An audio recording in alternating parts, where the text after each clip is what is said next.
ಎಲ್ಲರಿಗೂ ನಮಸ್ಕಾರ. Learn with Chetan YouTube ಚಾನಲ್ಗೆ ನಿಮ್ಮೆಲ್ಲರಿಗೂ ಆಧಾರದ ಸುಸ್ವಾಗತ. ಇಂದಿನ ದಿನ ನಾವು 10ನೇ ತರಗತಿಯ ಕನ್ನಡ ವಿಷಯದ ಪದ್ಯಪಾಠ 1 ಆಗಿರತಕ್ಕಂತಹ ಸಂಕಲ್ಪ ಗೀತೆ ಎಂಬ ಪದ್ಯದ ಪೂರ್ತಿ ಕವಿ ಕೃತಿ ಪರಿಚಯ ಆಗಿರಬಹುದು, ಅಭ್ಯಾಸದ ಪ್ರಶ್ನೆಗಳಾಗಿರಬಹುದು ಹಾಗೂ ಕನ್ನಡ ಗ್ರಾಮರ್ ವಿಷಯದ ಕುರಿತಾಗಿ ಸಂಪೂರ್ಣ ವಿಶ್ಲೇಷಣೆಯನ್ನ ಇಂದಿನ ದಿನ ಈ ಒಂದು ಪದ್ಯದ ಮೇಲೆ ಮಾಡ್ತಾ ಹೋಗೋಣ. ಸೊ ಇನ್ನೂ ಯಾರು ನಮ್ಮ ಚಾನಲ್ ಅನ್ನ ಸಬ್ಸ್ಕ್ರೈಬ್ ಮಾಡ್ಕೊಂಡಿಲ್ವೋ ದಯವಿಟ್ಟು ಸಬ್ಸ್ಕ್ರೈಬ್ ಮಾಡ್ಕೊಳ್ಳಿ. ಯಾಕಪ್ಪ ಅಂದ್ರೆ ನಿಮ್ಮ ಪ್ರತಿಯೊಂದು ಸಬ್ಸ್ಕ್ರಿಪ್ಷನ್ ನಮಗೆ ಅತ್ಯಂತ ಹೆಚ್ಚಿನ ಹುಮ್ಮಸ್ಸನ್ನ ತರ್ತದೆ. ನಾವು ಇನ್ನೂ ಹೆಚ್ಚು ವಿಡಿಯೋಗಳನ್ನ ಈ ಒಂದು ಎಜುಕೇಶನ್ಗೆ ಸಂಬಂಧಪಟ್ಟಂತೆ ಮಾಡಲಿಕ್ಕೆ ನಮಗೂ ಸ್ವಲ್ಪ ಹುಮ್ಮಸ್ಸು ಸಿಗ್ತದೆ ಅಂತ ಹೇಳ್ತಾ, ಇನ್ನು ಯಾರು ನಮ್ಮ ಚಾನಲ್ ಅನ್ನ ಸಬ್ಸ್ಕ್ರೈಬ್ ಮಾಡ್ಕೊಂಡು ದಯವಿಟ್ಟು ಸಬ್ಸ್ಕ್ರೈಬ್ ಮಾಡ್ಕೊಳ್ಳಿ ಅಂತ ಹೇಳ್ತಾ ಬನ್ನಿ ವಿಡಿಯೋವನ್ನ ಸ್ಟಾರ್ಟ್ ಮಾಡೋಣ. ಸೊ ಈ ಒಂದು ಸಂಕಲ್ಪ ಗೀತೆ ಎಂಬ ಪದ್ಯವನ್ನ ಬರೆದಿರ್ತಕ್ಕಂಥ ವ್ಯಕ್ತಿ ಯಾರಪ್ಪ ಅಂದ್ರೆ GS ಶಿವರುದ್ರಪ್ಪನವರು. GS ಶಿವರುದ್ರಪ್ಪನವರು ಈ ಒಂದು ಸಂಕಲ್ಪ ಗೀತೆ ಎಂಬ ಪದ್ಯವನ್ನ ರಚನೆಯನ್ನ ಮಾಡಿರ್ತಾರ. ಸೊ ಅವರ ಬಗ್ಗೆ ನೋಡ್ತಾ ಹೋಗೋಣ. ಕವಿ ಕೃತಿ ಪರಿಚಯ. GS ಶಿವರುದ್ರಪ್ಪನವರು ಇವರು ಕ್ರಿಸ್ತಶಕ 1926ರಲ್ಲಿ ಶಿವಮೊಗ್ಗ ಜಿಲ್ಲೆಯ ಶಿಕಾರಿಪುರ ತಾಲೂಕಿನ ಅಥವಾ ಶಿವಮೊಗ್ಗ ಜಿಲ್ಲೆಯ ಶಿಕಾರಿಪುರದಲ್ಲಿ ಜನಿಸ್ತಾರ. ಇವರ ಪೂರ್ಣ ಹೆಸರು ಗುಗ್ಗರಿ ಶಾಂತವೀರಪ್ಪ ಶಿವರುದ್ರಪ್ಪನವರು. ಇವರ ಪೂರ್ಣ ಹೆಸರು ನೋಡಿ, ಗುಗ್ಗರಿ ಶಾಂತವೀರಪ್ಪ ಶಿವರುದ್ರಪ್ಪ. ಇದನ್ನು ಅವರು ಶಾರ್ಟ್ ಕಟ್ ಆಗಿ GS ಶಿವರುದ್ರಪ್ಪ ಎಂದು ಬರ್ಕೊಂಡಿದ್ದಾರೆ. ಓಕೆ. ಹಾಗೆ ಇವರ ಪ್ರಮುಖ ಕೃತಿಗಳೆಂದರೆ ಸಾಮಗಾನ, ಚಲುವು ಒಲವು, ದೇವಶಿಲ್ಪಿ, ದೀಪದ ಹೆಜ್ಜೆ, ಹಾಗೆ ಅನಾವರಣ. ನೆಕ್ಸ್ಟ್ ಇವರಿಗೆ ಅಷ್ಟೇ ಅಲ್ಲದೆ ವಿಮರ್ಶೆಯ ಪೂರ್ವ ಪಶ್ಚಿಮ, ಮಾಸ್ಕೋದಲ್ಲಿ 22 ದಿನಗಳು ಹಾಗೂ ಸೌಂದರ್ಯ ಸಮೀಕ್ಷೆ ಎಂಬ ಕೃತಿಗಳನ್ನ ರಚನೆಯನ್ನ ಮಾಡಿರ್ತಾರೆ. ಹಾಗೆ ಇವರಿಗೆ ದೊರೆತಿರುವ ಪ್ರಮುಖ ಪ್ರಶಸ್ತಿಗಳು ಯಾವಪ್ಪ ಅಂದ್ರೆ, ಒಂದು ಕೇಂದ್ರ ಕಾವ್ಯಾರ್ಥ ಚಿಂತನ ಎಂಬ ಕೃತಿಗೆ ಕೇಂದ್ರ ಸಾಹಿತ್ಯ ಅಕಾಡೆಮಿ ಪ್ರಶಸ್ತಿ ದೊರಕಿದೆ. ಕನ್ನಡ ವಿಶ್ವವಿದ್ಯಾಲಯದಿಂದ ನಾಡೋಜ ಪ್ರಶಸ್ತಿ ಸಿಕ್ಕಿದೆ. ಅಷ್ಟೇ ಅಲ್ಲದೆ ಬೆಂಗಳೂರು ಮತ್ತು ಕುವೆಂಪು ವಿಶ್ವವಿದ್ಯಾನಿಲಯಗಳ ಗೌರವ ಡಿಲಿಟ್ ಪದವಿ ಪ್ರಶಸ್ತಿ ಸಿಕ್ಕಿದೆ. ಹಾಗೆ ರಾಷ್ಟ್ರಕವಿ ಪ್ರಶಸ್ತಿ ಸಿಕ್ಕಿದೆ. 1992ರಲ್ಲಿ ದಾವಣಗೆರೆಯಲ್ಲಿ ನಡೆದ 61ನೇ ಅಖಿಲ ಭಾರತ ಕನ್ನಡ ಸಾಹಿತ್ಯ ಸಮ್ಮೇಳನದ ಅಧ್ಯಕ್ಷರು ಕೂಡ ಇವರು ಆಗಿದ್ದು. ಓಕೆ, ಇದೇನಪ್ಪಾ ಅಂದ್ರೆ ಶಾರ್ಟ್ ಕಟ್ ಆಗಿ ಕವಿ ಕೃತಿ ಪರಿಚಯ ಯಾರ್ದಪ್ಪ ಅಂದ್ರೆ GS ಶಿವರುದ್ರಪ್ಪನವ್ರದ್ದು. ಓಕೆ, ಸೊ ಇದನ್ನ ನೀಟಾಗಿ ಬರೆದ್ರೆ ನಿಮಗೆ 3 ಅಂಕಗಳು ಸಿಗ್ತಾವ. ಸೊ ಬನ್ನಿ 1 ಅಂಕದ ಪ್ರಶ್ನೆಗಳನ್ನು ನೋಡ್ತಾ ಹೋಗೋಣ. ಮೊದಲಿಗೆ 1 ಅಂಕದ ಪ್ರಶ್ನೆ, ಯಾವುದನ್ನ ಎಚ್ಚರದಲ್ಲಿ ನಡೆಸಬೇಕು ಅಂತ ಇದೆ. ಬಿರುಗಾಳಿಗೆ ಹೊಯ್ದಾಡುವ ಹಡಗನ್ನು ನಾವು ಎಚ್ಚರದಲ್ಲಿ ಮುನ್ನಡೆಸಬೇಕು. ಯಾವುದನ್ನ ಎಚ್ಚರದಲ್ಲಿ ಮುನ್ನಡೆಸಬೇಕಂತ ಇದೆ. ಸೊ ಬಿರುಗಾಳಿಗೆ ಹೊಯ್ದಾಡುವ ಅಂದ್ರೆ ಆ ಕಡೆ ಈ ಕಡೆ ಹೋಗ್ತಕ್ಕಂತಹ ಹಡಗನ್ನ ಏನ್ ಮಾಡಬೇಕು, ನಾವು ಎಚ್ಚರದಲ್ಲಿ ಮುನ್ನಡೆಸಬೇಕು. ಇನ್ನ ನದಿ ಜಲಗಳು ಏನಾಗಿವೆ ಅಂತ ಕೇಳ್ತಾರೆ. ನದಿ ಜಲಗಳು ಏನಾಗಿವೆ? ನದಿ ಜಲಗಳು ಕಲುಷಿತವಾಗಿವೆ. ನದಿ ಜಲಗಳು ಏನಾಗಿದ್ದಾವೆ? ಕಲುಷಿತವಾಗಿದ್ದಾವೆ. 3ನೇ ಪ್ರಶ್ನೆ ನೋಡಿ, ಯಾವುದಕ್ಕೆ ಮುಂಗಾರಿನ ಮಳೆಯಾಗಬೇಕು? ಯಾವುದಕ್ಕೆ ಮುಂಗಾರಿನ ಮಳೆಯಾಗಬೇಕು ಅಂತ ಕ್ವಶನ್ ಕೇಳಿದಾನೆ. ಕಲುಷಿತವಾಗಿರುವ ನದಿ ಜಲಗಳಿಗೆ ಮುಂಗಾರಿನ ಮಳೆಯಾಗಬೇಕು. ಕಲುಷಿತವಾಗಿರುವ ನದಿ ಜಲಗಳಿಗೆ ಏನಾಗಬೇಕು? ಮುಂಗಾರಿನ ಮಳೆ ಆದ್ರೆ ಒಳ್ಳೇದು ಅಂತ ಕವಿ ಏನ್ ಮಾಡ್ತಾ ಇದಾರೆ, ಹೇಳ್ತಾ ಇದಾರೆ. ಇನ್ನು 4ನೇ ಪ್ರಶ್ನೆ, ಕಾಡು ಮೇಡುಗಳ ಸ್ಥಿತಿ ಹೇಗಿದೆ? ಕಾಡು ಮೇಡುಗಳು ಬರಡಾಗಿವೆ ಅಂದ್ರೆ ಖಾಲಿಯಾಗಿದ್ದಾವೆ ಅಂತ. ಇನ್ನು 5ನೇ ಪ್ರಶ್ನೆ ನೋಡಿ, ಯಾವ ಎಚ್ಚರದಳು ಬದುಕಬೇಕಿದೆ? ಮತಗಳೆಲ್ಲವೂ ಪಥಗಳು ಎನ್ನುವ ಎಚ್ಚರದಳು ಬದುಕಬೇಕಿದೆ. ಮತಗಳೆಲ್ಲವೂ ಏನಾಗಬೇಕು? ಪಥಗಳು, ಮತ ಅಂದ್ರೆ ಓಟಿನ ತರ, ಆದ್ರೆ ಪಥ ಅಂದ್ರೆ ದಾರಿ ಅಂತ. ಹೌದಾ? ಮತಗಳೆಲ್ಲವೂ ಪಥಗಳು ಎನ್ನುವ ಎಚ್ಚರದಳು ಬದುಕಬೇಕು. ಮತ ಅಂದ್ರೆ ನೀವು ಧರ್ಮ ಕೂಡ ಹೇಳ್ಬೋದು. ಓಕೆ. ಇನ್ನ 3-4 ವಾಕ್ಯದಲ್ಲಿ ಅಂದ್ರೆ 2 ಅಂಕದ ಪ್ರಶ್ನೆಗಳು. ಮೊದಲನೇ ಪ್ರಶ್ನೆ ನೋಡಿ, ಹಡಗನ್ನು ಯಾವುದರ ಬೆಳಕಿನಲ್ಲಿ ಮುನ್ನಡೆಸಬೇಕಿದೆ? ನಮ್ಮ ಬದುಕಿನ ಸುತ್ತಮುತ್ತಲು ಕವಿದಿರುವ ಕತ್ತಲೆಯನ್ನ ಕಳೆಯಲು ಪ್ರೀತಿ ಎಂಬ ಹಣತೆಯನ್ನು ಹಚ್ಚಬೇಕು. ಸಂಸಾರ ಸಾಗರದಲ್ಲಿ ಬಿರುಗಾಳಿಗೆ ಸಿಲುಕಿ ಹೊಯ್ದಾಡುತ್ತಿರುವ ಬದುಕೆಂಬ ಹಡಗನ್ನ ಜ್ಞಾನ ದೀವಿಗೆಯ ಮೂಲಕ ಎಚ್ಚರಿಕೆಯಿಂದ ಏನ್ ಮಾಡ್ಬೇಕು, ನಾವು ಮುನ್ನಡೆಸಬೇಕಿದೆ ಎಂದು ಕವಿ ಏನ್ ಮಾಡ್ತಾರೆ, ಈ ಒಂದು ಪ್ರಶ್ನೆಗೆ ಆನ್ಸರ್ ನ ಕೊಡ್ತಾರ. ಹಾಗೆ ಇನ್ನು 2ನೇ ಪ್ರಶ್ನೆ ನೋಡಿ, ಕಾಡುಗಳಿಗೆ ಹೇಗೆ ಮುಟ್ಟಬೇಕಿದೆ? ಓಕೆ, ಸೊ ಆನ್ಸರ್ ನೋಡ್ತಾ ಹೋಗೋಣ. ಋತುಗಳ ರಾಜನಾದ ವಸಂತನು ಓಕೆ, ಋತುಗಳ ರಾಜನಾದ ವಸಂತನು ಬರಡಾಗಿರುವ ಕಾಡುಗಳ ಹಚ್ಚ ಹಸಿರಿನಿಂದ ಕಂಗೊಳಿಸುವಂತೆ ಮುಟ್ಟಬೇಕಿದೆ. ಓಕೆ, ನೆಕ್ಸ್ಟ್, ವಸಂತನ ಆಗಮನದಿಂದ ಬರಡಾಗಿರುವ ಕಾಡಿನಲ್ಲಿ ಮರಗಿಡಗಳು ಚಿಗುರಿ ಪ್ರಕೃತಿಗೆ ನಾವು ಚೈತನ್ಯ ಮೂಡಬೇಕಿದೆ ಎಂಬುದು ಕವಿಯ ಆಶಯವಾಗಿದೆ. ಇನ್ನು ಮೂರನೇ ಪ್ರಶ್ನೆ, ಹೊಸ ಭರವಸೆಗಳನ್ನ ಮೂಡಿಸಿ ಯಾವುದರ ನಡುವೆ ಸೇತುವೆಯಾಗಬೇಕಿದೆ? ಭಾಷೆ, ಜಾತಿ, ಮತಧರ್ಮಗಳ ಭೇದ ಭಾವದಿಂದ, ಭಾಷೆ ಆಗಿರ್ಬೋದು, ಜಾತಿ ಆಗಿರ್ಬೋದು, ಮತಧರ್ಮಗಳ ಭೇದ ಭಾವದಿಂದ ಮನುಜರ ನಡುವೆ ಅಡ್ಡಗೋಡೆಗಳು ನಿರ್ಮಾಣವಾಗಿರ್ತವೆ. ಹೌದಾ? ಈ ಎಲ್ಲ ಭಾಷೆ ಆಗಿರ್ಬೋದು, ಜಾತಿ, ಮತಧರ್ಮ ಭೇದ ಭಾವನೆಯಿಂದ ಮನುಷ್ಯರ ನಡುವೆ ಏನಾಗಿದ್ದಾವೆ? ಅಡ್ಡಗೋಡೆಗಳು ನಿರ್ಮಾಣವಾಗಿದ್ದಾವೆ. ಅದಕ್ಕೆ ನಾವೇನು ಮಾಡಬೇಕಪ್ಪ ಅಂದ್ರ ಸ್ನೇಹ, ಪ್ರೀತಿ, ನಂಬಿಕೆಯ ಮೂಲಕ ಮನುಷ್ಯರ ನಡುವಿನ ಈ ಅಡ್ಡಗೋಡೆಗಳನ್ನು ಏನ್ ಮಾಡಬೇಕು? ಕೆಡವಬೇಕಾಗ್ತದ. ಬದುಕಿನಲ್ಲಿ ಹೊಸ ಭರವಸೆಗಳನ್ನ ಮೂಡಿಸಿ ಮನುಜರ ನಡುವೆ ಮಾನವರ ನಡುವೆ ಹೊಸದಾದಂತಹ ಸೇತುವೆಯಾಗಬೇಕು ಎನ್ನುವುದು ಈ ಒಂದು ಕವಿಯ ಆಶಯವಾಗಿದೆ. ಇನ್ನು 4ನೇ ಪ್ರಶ್ನೆ ನೋಡಿ, ನಾಳಿನ ಕನಸನ್ನ ಬಿತ್ತಬೇಕಾದ್ರೆ ನಾವು ಹೇಗೆ ಬದುಕಬೇಕು ಅಂತ ಕೇಳಿದಾನೆ.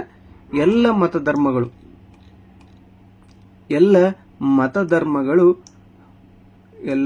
ಮತಧರ್ಮಗಳು ದಾರಿ ತೋರಿಸುವ ದೀಪಗಳಾಗಿರುವುದರಿಂದ ಎಲ್ಲಾ ಮತಗಳನ್ನು ಪುರಸ್ಕರಿಸುವ ಎಚ್ಚರಿಕೆಯಲ್ಲಿ ನಾವು ಬದುಕಬೇಕು. ಹಾಗೆ ಭಯ ಮತ್ತು ಸಂಶಯಗಳಿಂದ ಮಸುಕಾಗಿರುವ ಅಂದ್ರೆ ಒಂದು ಪರದೆಯ ರೂಪದಲ್ಲಿ ಇರತಕ್ಕಂಥ ಮನದ ಕಣ್ಣಿನಲ್ಲಿ ಭವಿಷ್ಯದ ಕನಸನ್ನ ನಾವೇನು ಮಾಡಬೇಕು? ಬಿತ್ತುತ್ತಾ ಬದುಕನ್ನ ನಡೆಸಬೇಕು. ಓಕೆ, ಇನ್ನು 8 ವಾಕ್ಯಗಳಲ್ಲಿ ಉತ್ತರಿಸಿ ಅಂತ ಇದೆ. 4 ಅಂಕದ ಪ್ರಶ್ನೆಗಳಿರ್ತಾವ. ನಾವು ಯಾವ ಸಂಕಲ್ಪ ಕೈಗೊಳ್ಳಬೇಕೆಂದು ಕವಿ ಶಿವರುದ್ರಪ್ಪನವರ ಆಶಯ ಅಂತ ಕೇಳಿರ್ತಾನೆ. ನಮ್ಮ ಸುತ್ತಲೂ ಹಬ್ಬಿರುವ ದ್ವೇಷದ ಕತ್ತಲೆಯನ್ನ ಕಳೆಯಲು ಪ್ರೀತಿಯ ದೀಪವನ್ನ ಹಚ್ಚುವ, ಸಂಸಾರ ಸಾಗರದಲ್ಲಿ ಬಿರುಗಾಳಿಗೆ ಸಿಲುಕಿ ಹೊಯ್ದಾಡುತ್ತಿರುವ ಬದುಕೆಂಬ ಹಡಗನ್ನ ನಾವು ಎಚ್ಚರದಲ್ಲಿ ಮುನ್ನಡೆಸುವ, ಪರಿಸರ ಮಾಲಿನ್ಯದಿಂದ ಕಲುಷಿತವಾಗಿರುವ ನದಿ ಜಲಗಳಿಗೆ ಶುದ್ಧೀಕರಿಸುವ ಮುಂಗಾರಿನ ಮಳೆಯಂತಹ ಪರಿಸರ ಪ್ರೇಮಿಯಾಗುವ. ಅಷ್ಟೇ ಅಲ್ಲದೆ ಬರಡಾಗಿರುವ ಕಾಡು ಮೇಡುಗಳು ಹಚ್ಚ ಹಸಿರಿನಿಂದ ಕಂಗೊಳಿಸಿ, ಬರಡಾಗಿರ್ತಕ್ಕಂಥ ಕಾಡು ಮೇಡುಗಳು ಏನಾಗಿರಬೇಕು? ಹಚ್ಚ ಹಸಿರಿಂದ ಕಂಗೊಳಿಸಿ ಸಮೃದ್ಧವಾಗುವಂತಹ ವಸಂತ ಕಾಲವಾಗುವ ಅತ್ಯಾಚಾರ, ಅನಾಚಾರ, ಭ್ರಷ್ಟಾಚಾರ, ಅಸ್ಪೃಶ್ಯತೆ, ಅಸಮಾನತೆಗಳಿಂದ ಅಧಪತನಗೊಂಡಿರುವ ಸಮಾಜವನ್ನ ಹೊಸ ಭರವಸೆಗಳ ಮೂಲಕ ಏನ್ ಮಾಡಬೇಕು? ಮೇಲೆತ್ತುವ. ಭಾಷೆ, ಜಾತಿ, ಮತ, ಧರ್ಮಗಳ ಭೇದ ಭಾವದಿಂದ ಮನುಜರ ನಡುವೆ ಉಂಟಾಗಿರುವ ಅಸಮಾನತೆಯ ಅಡ್ಡಗೋಡೆಗಳನ್ನ ಕೆಡಹಿ ಅಂದ್ರೆ ಕೆಡವಿ ಅಂತ ಸಮಾನತೆಯ ಮನೋಭಾವನೆಯನ್ನ ಮೂಡಿಸುವ ಸೇತುವೆಯಾಗುವ. ಎಲ್ಲ ಮತಗಳು ಸಾಧನೆಯ ದಾರಿಗಳು ಎಂಬ ಎಚ್ಚರದಲ್ಲಿ ಬದುಕುವ. ಭಯ ಹಾಗೂ ಸಂಶಯಗಳಿಂದ ಮಸುಕಾದ ಕಣ್ಣುಗಳಲ್ಲಿ ಭವಿಷ್ಯದ ಹೊಂಗನಸು ಕಾಣುವಂತೆ ಮಾಡುವ ದೃಢ ಸಂಕಲ್ಪವನ್ನು ಕೈಗೊಳ್ಳಬೇಕೆಂದು ಕವಿ GS ಶಿವರುದ್ರಪ್ಪನವರ ಆಶಯವಾಗಿರ್ತದೆ. ಓಕೆ, ಇಷ್ಟು ಬರೆದ್ರೆ ನಿಮಗೆ ಸಂಪೂರ್ಣವಾಗಿ 4 ಅಂಕಗಳು ದೊರೆತವೆ. ಇನ್ನ 2ನೇ ಪ್ರಶ್ನೆ ನೋಡಿ, ಸಂಕಲ್ಪ ಮತ್ತು ಅನುಷ್ಠಾನದ ಕುರಿತು ಕವಿ ಶಿವರುದ್ರಪ್ಪನವರ ಅಭಿಪ್ರಾಯವನ್ನು ವಿವರಿಸಿದೆ. ನಾವು ಜೀವನದಲ್ಲಿ ಪ್ರೀತಿಯ ದೀಪವನ್ನು ಹಚ್ಚುವ ಸಂಕಲ್ಪ ಕೈಗೊಳ್ಳುವುದರಿಂದ ದ್ವೇಷರಹಿತ ಸಮಾಜ ನಿರ್ಮಾಣ ಮಾಡಬಹುದು. ನಾವು ಬದುಕಿನಲ್ಲಿ ಎಚ್ಚರಿಕೆಯಿಂದ ಮುನ್ನಡೆಯುವ ಸಂಕಲ್ಪ ಕೈಗೊಳ್ಳುವುದರಿಂದ ಎಂತಹ ಸವಾಲುಗಳನ್ನು ಧೈರ್ಯವಾಗಿ ಎದುರಿಸಬಹುದು. ನಾವು ಮುಂಗಾರಿನ ಮಳೆಯಂತೆ ಪರಿಸರ ಸಂರಕ್ಷಿಸುವ ಸಂಕಲ್ಪ ಕೈಗೊಳ್ಳುವುದರಿಂದ ನದಿ ಜಲಗಳನ್ನು ಶುದ್ಧವಾಗಿ ಇಟ್ಟುಕೊಳ್ಳಬಹುದು. ಅಷ್ಟೇ ಅಲ್ಲದೆ ನಾವು ವನ ರಕ್ಷಣೆಯ ಸಂಕಲ್ಪ ಕೈಗೊಳ್ಳುವುದರಿಂದ ಕಾಡುಗಳು ಹಚ್ಚ ಹಸುರಿನಿಂದ ಸಮೃದ್ಧವಾಗುವಂತೆ ಮಾಡಬಹುದು. ನಾವು ಹೊಸ ಭರವಸೆಯನ್ನು ಮೂಡಿಸುವ ಸಂಕಲ್ಪ ಕೈಗೊಳ್ಳುವುದರಿಂದ ಸಮಾಜದ ನೈತಿಕ ಅಧಪತನವನ್ನು ತಡೆಯಬಹುದು. ನಾವು ಸಮಾನತೆ ಮನೋಭಾವನೆಯುಳ್ಳವರಾಗುವ ಸಂಕಲ್ಪ ಕೈಗೊಳ್ಳುವುದರಿಂದ ಮನುಜರ ನಡುವಿನ ಅಸಮಾನತೆಯ ಅಡ್ಡಗೋಡೆಗಳನ್ನು ಕೆಡಹಬಹುದು. ಎಲ್ಲ ಮತಗಳು ಸಾಧನೆಯ ದಾರಿಗಳು ಎಂಬ ಎಚ್ಚರದಲ್ಲಿ ಬದುಕುವ ಸಂಕಲ್ಪವನ್ನು ಕೈಗೊಳ್ಳುವುದರಿಂದ ದೇಶದಲ್ಲಿ ಶಾಂತಿಯು ನೆಲೆಸುವಂತೆ ಮಾಡಬಹುದು. ಭಯ ಹಾಗೂ ಸಂಶಯಗಳಿಂದ ಮುಕ್ತರಾಗುವ ಸಂಕಲ್ಪ ಕೈಗೊಳ್ಳುವುದರಿಂದ ಭವಿಷ್ಯದ ಹೊಂಗನಸು ಕಾಣಬಹುದು. ಹೀಗೆ ಕವಿ GS ಶಿವರುದ್ರಪ್ಪನವರು ಸಂಕಲ್ಪ ಮತ್ತು ಅನುಷ್ಠಾನದ ಕುರಿತು ತಮ್ಮ ಅಭಿಪ್ರಾಯವನ್ನ ವ್ಯಕ್ತಪಡಿಸಿರ್ತಾರೆ. ಇನ್ನು ಸಂದರ್ಭಾನುಸಾರ ಸ್ವಾರಸ್ಯ ಬರೆಯಿರಿ ಅಂತ ಇದೆ. ಒಂದನೇ ಪ್ರಶ್ನೆ, ಪ್ರೀತಿಯ ಹಣತೆಯ ಹಚ್ಚೋಣ ಅಂತ. ಆಯ್ಕೆ ಯಾವ್ದಪ್ಪ ಅಂದ್ರೆ ಈ ವಾಕ್ಯವನ್ನು ಕವಿ GS ಶಿವರುದ್ರಪ್ಪನವರು ರಚಿಸಿರುವ ಎದೆ ತುಂಬಿ ಹಾಡಿದನು ಎಂಬ ಕವನ ಸಂಕಲನದಿಂದ ಸಂಕಲ್ಪ ಗೀತೆ ಎಂಬ ಕವಿತೆಯಿಂದ ಆರಿಸಲಾಗಿದೆ. ಸಂದರ್ಭ ಏನಪ್ಪಾ ಅಂದ್ರೆ ಕವಿ GS ಶಿವರುದ್ರಪ್ಪನವರು ಸಮಾಜದಲ್ಲಿ ಹರಡಿರುವ ದ್ವೇಷ ಎಂಬ ಕತ್ತಲೆಯ ಬಗ್ಗೆ ತಿಳಿಸುತ್ತಾ ಆ ಕತ್ತಲೆಯನ್ನು ಹೋಗಲಾಡಿಸಲು ಪ್ರೀತಿ ಎಂಬ ಹಣತೆಯನ್ನು ಹಚ್ಚಬೇಕು. ನಮ್ಮ ಜೀವನವೆಂಬ ಹಡಗು ಬಿರುಗಾಳಿಗೆ ಹೊಯ್ದಾಡುತ್ತಿದೆ, ಅದನ್ನು ಎಚ್ಚರದಿಂದ ಮುನ್ನಡೆಸಬೇಕು ಎಂದು ಹೇಳುವ ಸಂದರ್ಭದಲ್ಲಿ ಈ ಮಾತನ್ನ ಹೇಳುತ್ತಾರೆ. ಸ್ವಾರಸ್ಯ ಏನಪ್ಪಾ ಅಂದ್ರೆ ನಾವು ಜೀವನದಲ್ಲಿ ಪ್ರೀತಿಯ ದೀಪವನ್ನು ಹಚ್ಚುವ ಸಂಕಲ್ಪ ಕೈಗೊಳ್ಳುವುದರಿಂದ ದ್ವೇಷರಹಿತ ಸಮಾಜ ನಿರ್ಮಾಣ ಮಾಡಬಹುದು ಎಂದು ಕವಿಗಳು ಅರ್ಥಪೂರ್ಣವಾಗಿ ತಮ್ಮ ಭಾವನೆಯನ್ನ ಏನ್ ಮಾಡ್ತಾರಪ್ಪ ಅಂದ್ರೆ ಅಭಿವ್ಯಕ್ತ ಪಡಿಸಿದ್ದಾರೆ. ಇನ್ನು ಎರಡನೇ ಪ್ರಶ್ನೆ, ಮುಂಗಾರಿನ ಮಳೆಯಾಗೋಣ.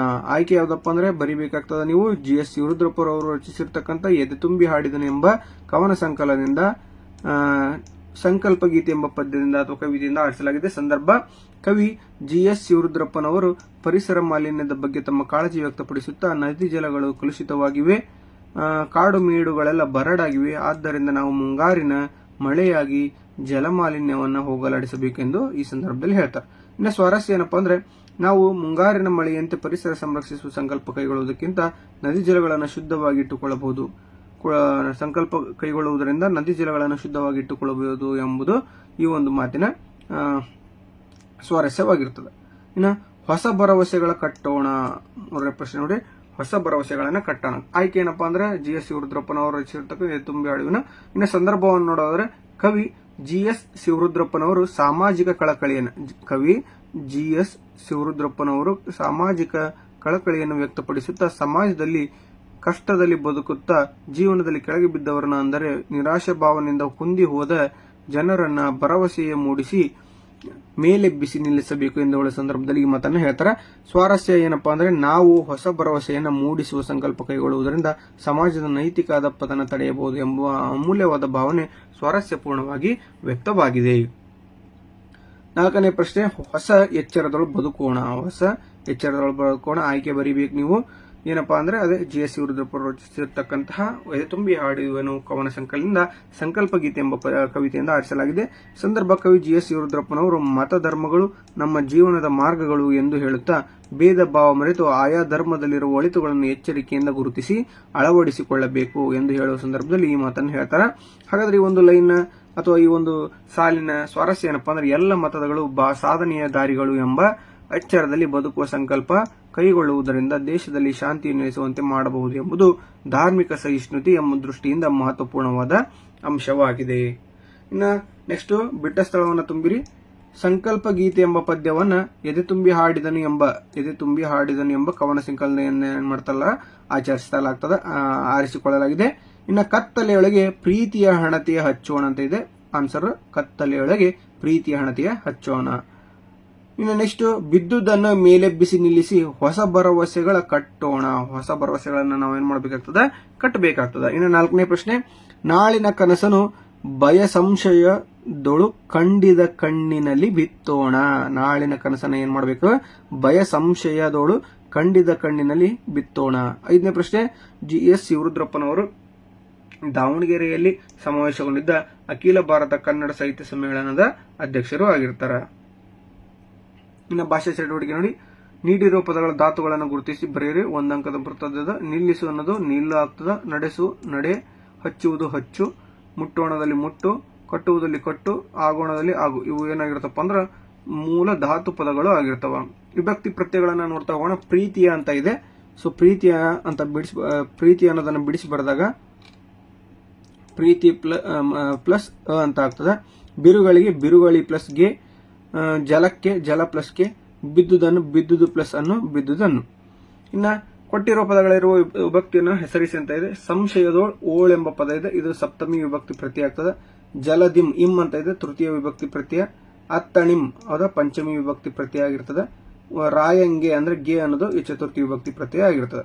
ಕೊಟ್ಟಿರುವ ಧಾತುಗಳಿಗೆ ವಿದ್ಯಾರ್ಥಕ, ನಿಷೇಧಾರ್ಥಕ ಹಾಗೂ ಸಂಭಾವನಾರ್ಥಕ ರೂಪಗಳನ್ನು ಬರೀ. ಧಾತು ವಿದ್ಯಾರ್ಥಕ, ನಿಷೇಧಾರ್ಥಕ, ಸಂಭಾವನಾರ್ಥಕ ಪದಗಳಲ್ಲಿ ಹಾಡು ಅನ್ನೋದನ್ನು ವಿದ್ಯಾರ್ಥಕದಲ್ಲಿ ಹಾಡಲಿ ಆಗ್ತದೆ, ನಿಷೇಧಾರ್ಥಕದಲ್ಲಿ ಹಾಡನು ಆಗ್ತದೆ, ಸಂಭಾವನಾರ್ಥಕದಲ್ಲಿ ಹಾಡಿಯಾನು ಅಂತ ಬರ್ತದೆ. ಹಾಗೆ ನೋಡು, ನೋಡಲಿ, ನೋಡಲು, ನೋಡಳು, ನೋಡಿಯಾಳು.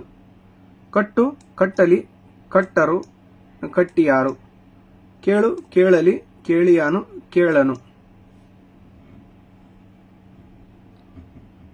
ನಿಷೇಧಾರ್ಥಕ ಕೇಳನು ಅಂತ ಇದೆ. ಸಂಭಾವನಾರ್ಥಕ ಕೇಳಿಯಾನು, ಇದು ಉಲ್ಟಾ ಪಲ್ಟಾ ಆಗಬೇಕು, ಕ್ಷಮೆ ಇರಲಿ. ಓಡಲಿ, ಓಡಲಿ, ಓಡು, ಓಡಲಿ, ಓಡಳು, ಓಡಿಯಾಳು. ಹೌದಾ, ಸಂಭಾವನೆ ನಡಿಬಹುದು, ನಡೆದೇನೂ ಇರಬಹುದು. ಓದು, ಓದಲಿ, ಓದರು, ಓದಿಯಾರು. ಬರೆಯಲಿ, ಬರೆಯನು, ಬರೆದಾನು. ಓಕೆ,